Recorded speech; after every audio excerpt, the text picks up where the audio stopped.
السلام علیکم ورحمۃ اللہ وبرکاتہ پر دوستوں، آج میں آپ کے دعوت اسلامی کی طرف سے کھانے کے اوپر مبنی انعامات 20 ہو گئے تھے، میں نے 21 ہیں آپ کے پاس۔ روٹی کا ہر نوالا سلن کے برتن کے اوپر کر کے توڑوں گا، کہتا ہے کہ روٹی کے ذرات برتن میں ہی گریں گے۔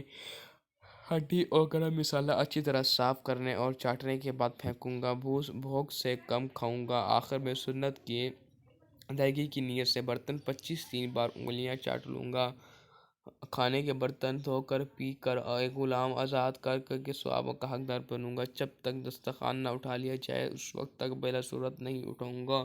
کھانے کے بعد مصنون دعائیں پڑھوں گا، 29 خلال کروں گا۔ دسترخوان پر اگر کوئی عالم یا بزرگ موجود ہو تو ان پر کھانا شروع نہیں کروں گا۔ مسلمانوں کے قرب کی برکتیں حاصل کروں گا، ان کی بوٹی گتو شریف کر چکن اور پانی وغیرہ پیش کر کے ان کا دل خوش کروں گا، ان کے سامنے مسکراتا کا صدقہ ثواب لوں گا۔ ناظرین، میوٹو چینل کو سبسکرائب کریں، ویڈیو واچ کریں۔ آل ڈے جزاک اللہ خیرہ۔